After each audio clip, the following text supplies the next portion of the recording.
Last session we looked at the Church of the East, often unhelpfully known as the Nestorian Church. These are Christians who rejected the Council of Ephesus and wanted to maintain a strong and hard distinction between the human and divine natures of Christ. They don't like to speak of Mary as the Mother of God, and they avoid language that speaks of God dying or God suffering on the cross. We heard about their vast presence across Asia, from the Anatolian mountains through the Middle East, the revival and mass conversions among steppe tribes, including significant Mongol tribes, the growth of the church across China, and the complex situation of the church in India. We also reflected on the near extinction of the church in the East due to Islamic conquest, Chinese suppression, and repeated genocides. Today, we consider another branch of Christianity, which is not, as you might say, European.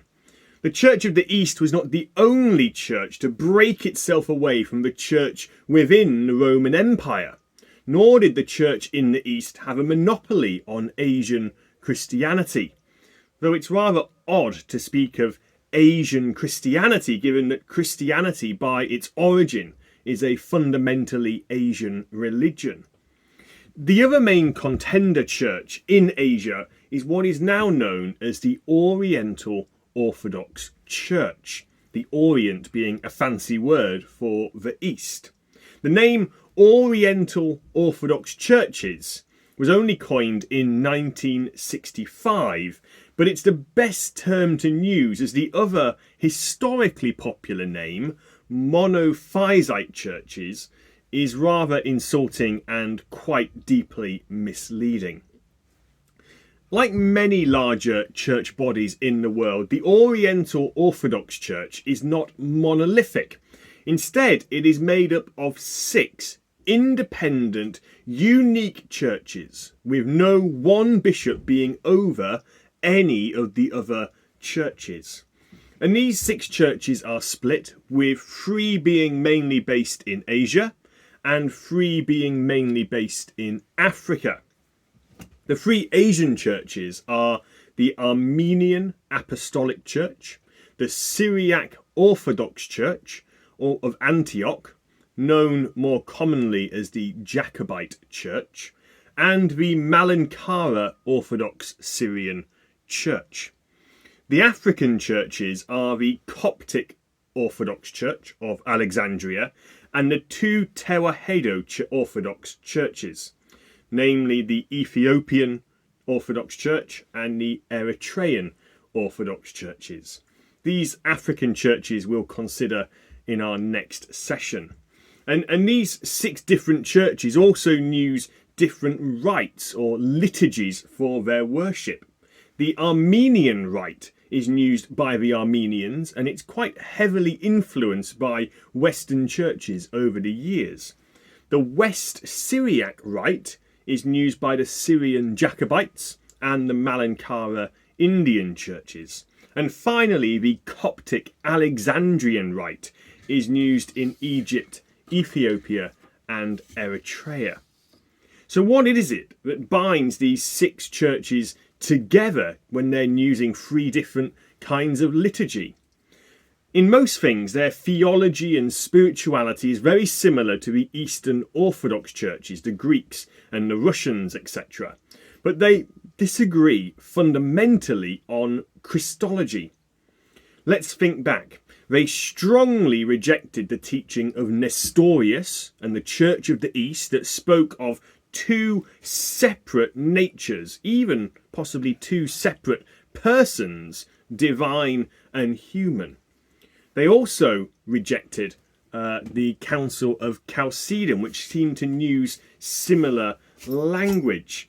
You see, the Oriental Orthodox churches, they wanted to use what they felt was the language of Cyril of Alexandria, that it was one nature united. So you had the 2 natures, divine and human, united into one nature. Maya physite, one nature. That's the language they liked. Unfortunately, the churches in the Roman Empire, following the Council of Chalcedon, which was closer to what Nestorius spoke of, having two distinct natures, united but remaining distinct. They felt that what these other Christians were believing was monophysite, or a lone nature, the heresy of Eutyches, that there was a divine nature and a human nature and they mingled together and they became something completely new that was neither fully divine nor fully human, but something quite different.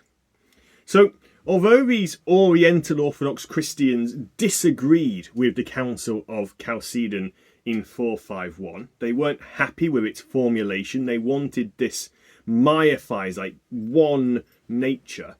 It wasn't actually till 518, under Emperor Justinian I, that the clear imperial demand came that all churches in the empire had to explicitly submit to the Council of Chalcedon or face consequences.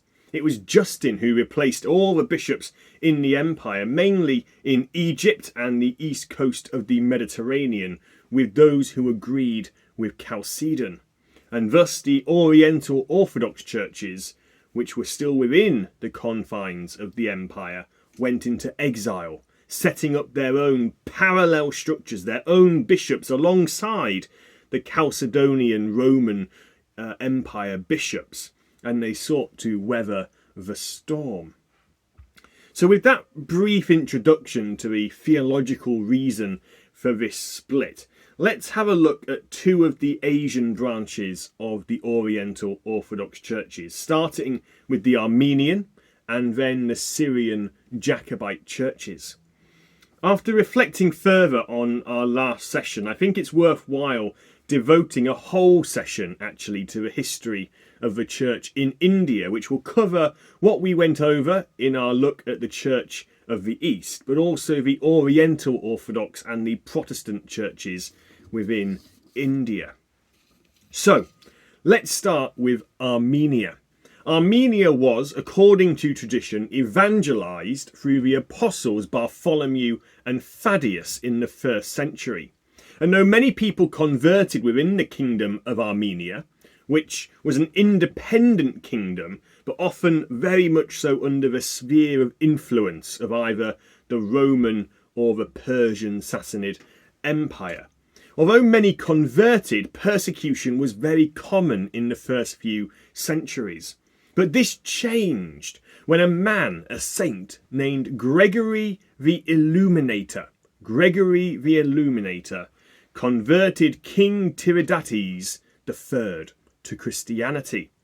Now, this same king had previously had Gregory tortured and imprisoned for 13 years because he was a Christian.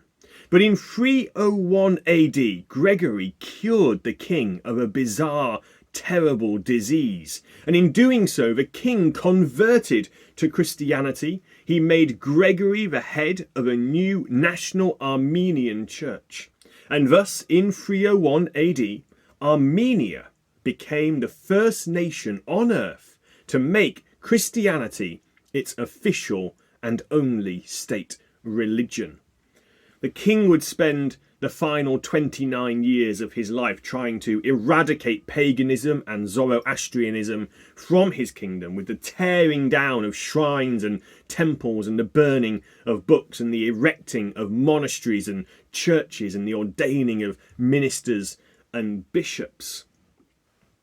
At this time, the Armenian Church, although Armenia was an independent nation from the Roman Empire, actually came under the Bishop of Caesarea. So the Bishop of Caesarea was on top, and then you had Gregory the Illuminator as a bishop underneath him.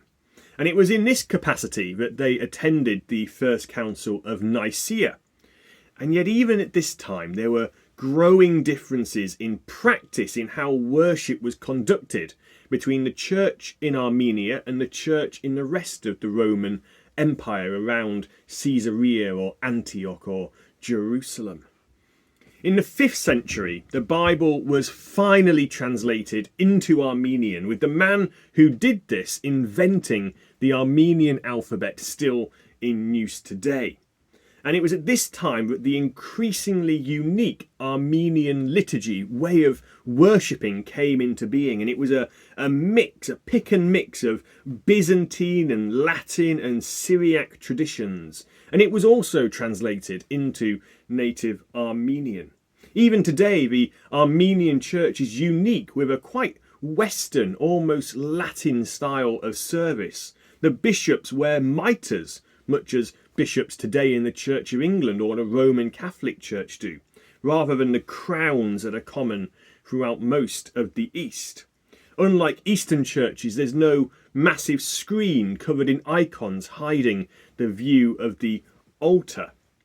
And they also use pipe organs in their church services as part of their music. They follow the modern Gregorian calendar, which nations around the world use today, but some churches, Eastern churches, don't use, stubbornly hanging on to the Justinian calendar, despite it being increasingly out of sync with reality.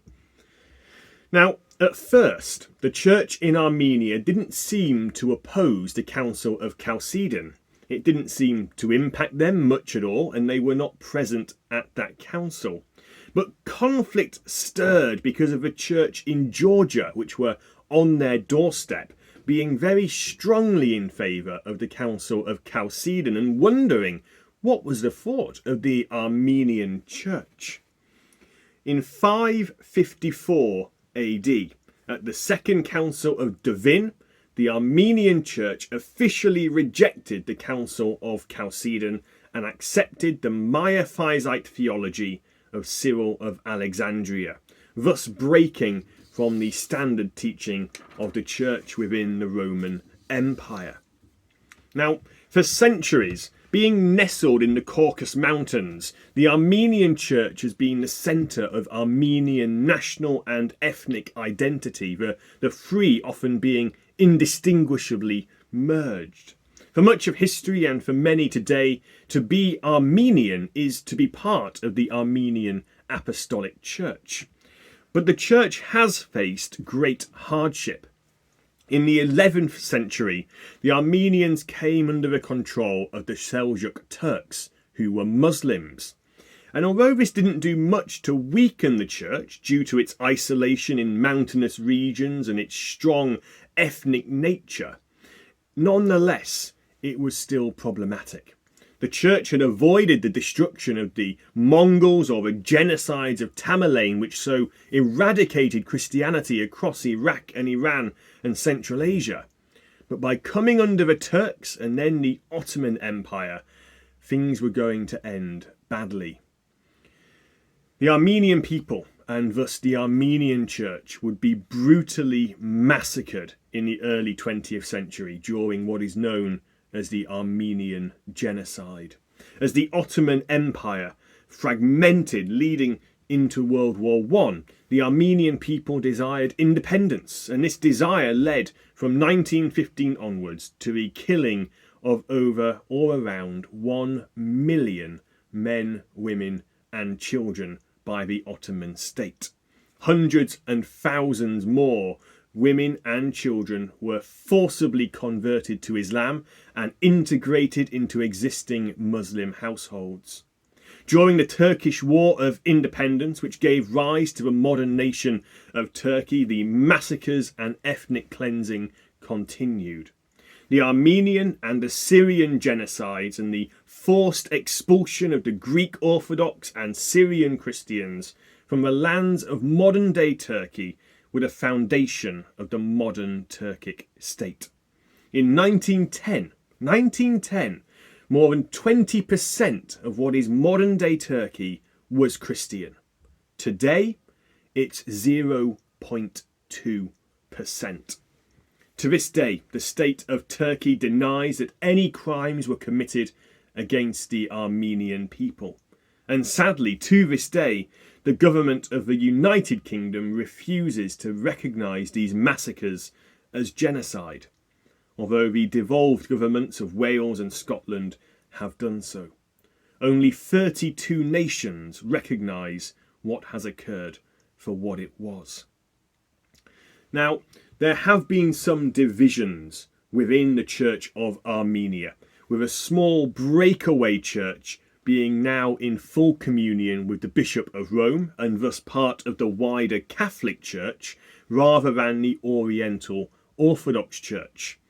There's been another division as well. The frequent and repeated persecutions and conflicts of the past century have led to an internal division within the church, which was caused because some Western bishops who weren't living in Armenia, who had been forced out for various reasons, started to be suspicious of the bishops who remained, thinking they were under the control of the Soviet state. They were communist puppets. And this has led to parallel dioceses and parallel bishops within the church. But they all recognise the supreme head of the Armenian Apostolic Church, and they're all in full communion with each other. It's just that they've got these parallel structures going along. So that is the Armenian Apostolic Church, one of the Oriental Orthodox Churches. But what of the Syriac Orthodox Church of Antioch, also known as the Jacobite Church? As I mentioned earlier, although the Council of Chalcedon in theory settled the matter of how people within the Roman Empire should think about the natures and person of Christ, in practice it was over or about 60 years before it became required by law and enforced with force. Why was this? Well, frankly, because some of the emperors didn't agree with the Council of Chalcedon, and the emperor had the power, and he did mostly whatever he pleased. Thus it was that Emperor Anastasius I, often regarded as the first Byzantine Empire, because at this point the Western Roman Empire had completely dissolved, was actually a Miaphysite supporting the ideas of Cyril of Alexandria. In 512, Anastasius I deposed the Patriarch of Antioch, one of the key big centres of historic Christianity. And this was something which started a rebellion verging on civil war. But Anastasius won this conflict, and he placed a Miaphysite bishop in power called Severus the Great. Like Severus Snape from Harry Potter, but Severus the Great. And he was in power now as the Patriarch of Antioch. But he was deposed in 518, so not many years later. But his supporters, the supporters of Miaphysitism, the supporters of the teaching of Cyril of Alexandria, refused to recognise that he'd been deposed. And so a separate church began under him. And the unique independence and vitality of this church was confirmed and strengthened through one remarkable individual, Jacob Baradaeus. Jacob Baradaeus.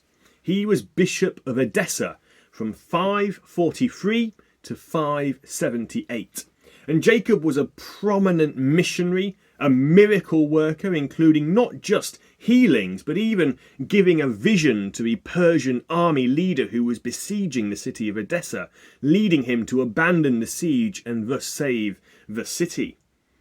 After being consecrated by the Pope of Alexandria, a fellow Miaphysite, Jacob went about consecrating new bishops and ordaining new ministers all across Syria and Egypt and Palestine and pretty much the entire Near East.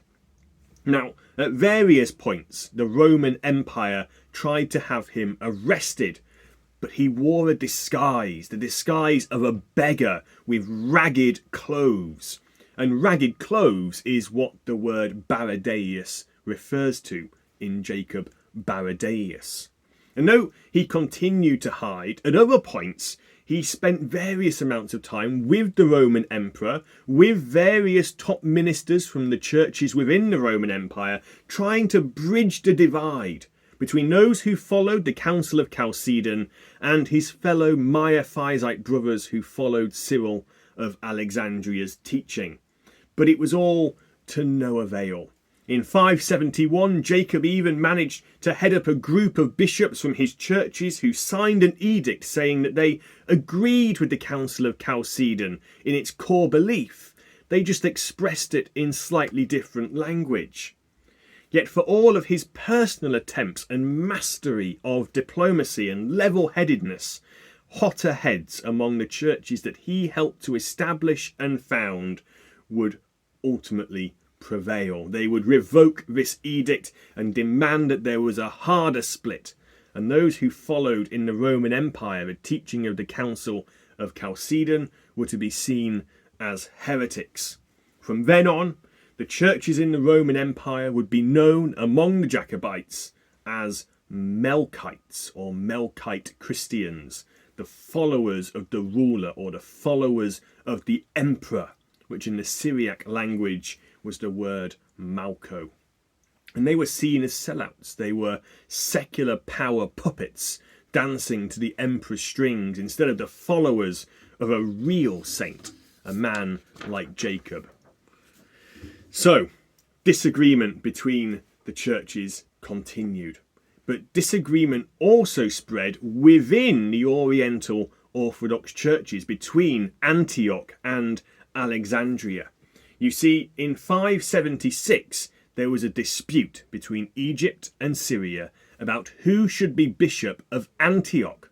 The previous bishop of Antioch had been tortured by the Roman Empire until he professed that he believed in the Council of Chalcedon, and another Miaphysite person was put in place. But the people in Egypt didn't like this, and so despite so much effort on the behalf of Jacob Baradaeus, he was unable to stop the split between Egypt and Syria. And thus the churches in Syria, rather than the Copts in Egypt, became known as the Jacobite Church, based mainly in Syria, distinct from Egypt, even though they shared basically all of their belief and theology. In 631 AD, following the Muslim conquests of much of the Eastern Roman Empire, the Jacobite Church became the first church to translate the Gospels into Arabic. And like many churches in the area, they suffered greatly under centuries of Islamic dominance. It lacked the clear ethnic dimension that the Armenian or Assyrian churches had. In the 11th century, they were almost completely wiped out from their ancestral centre in the city of Antioch. In the early 12th century, there was only a single Jacobite church remaining within the city that was once their headquarters. But still, the Jacobite Church persisted, often among overwhelming pressure to conform. From 1160 to 1932, their headquarters was a monastery just inside modern-day Turkey, across the border from Syria. A monastery that has existed and been going continuously since the year 493. Further losses, though, were made in the mid-17th century, when 75% of the Jacobite Christians in the city of Aleppo converted to Roman Catholicism, following missionary work there from Rome. And this led to the foundation of what is known as the Syriac Catholic Church, which, though looking like the Jacobite Church, is actually in communion with the Pope of Rome and is not Oriental Orthodox. Around this time, a number of Christians in Kerala in India also gave themselves into being part of the Jacobite Church, and thus became what is known as the Malankara Syrian Church, though we will deal with the more complicated situation in India in a later lecture. In 1932, due to World War I and the ethnic and religious genocides taking place in Turkey, the church headquarters had to be moved from the monastery to the city of Homs, and later in 1959 to Damascus. Like the Armenians, the Jacobite Christians were forced from their homes. They took flight mainly to Syria, northern Iraq and Lebanon. Many Jacobite churches and their sites were destroyed in recent times by the rise of the Islamic State and other militant Islamist groups in Syria and Iraq. For the Jacobite Christians, the government of Syrian President Bashar al-Assad was to be favoured, and his ousting, which is what most of the governments in the West, including the British and American governments, desired, simply looked like a prelude to another genocide. Of course, Assad was not deposed in the end, thanks to aid from Russia, among other places, and he has gained control of most of his country from the radical Islamists, which has spared many Jacobite churches and Christians. Since the 1970s, the Patriarch of the Jacobite Church and the Pope of Rome have released a number of statements, in effect saying that they believe the same thing about Christ, but due to different cultures and terminology, have adopted different ways of expressing it.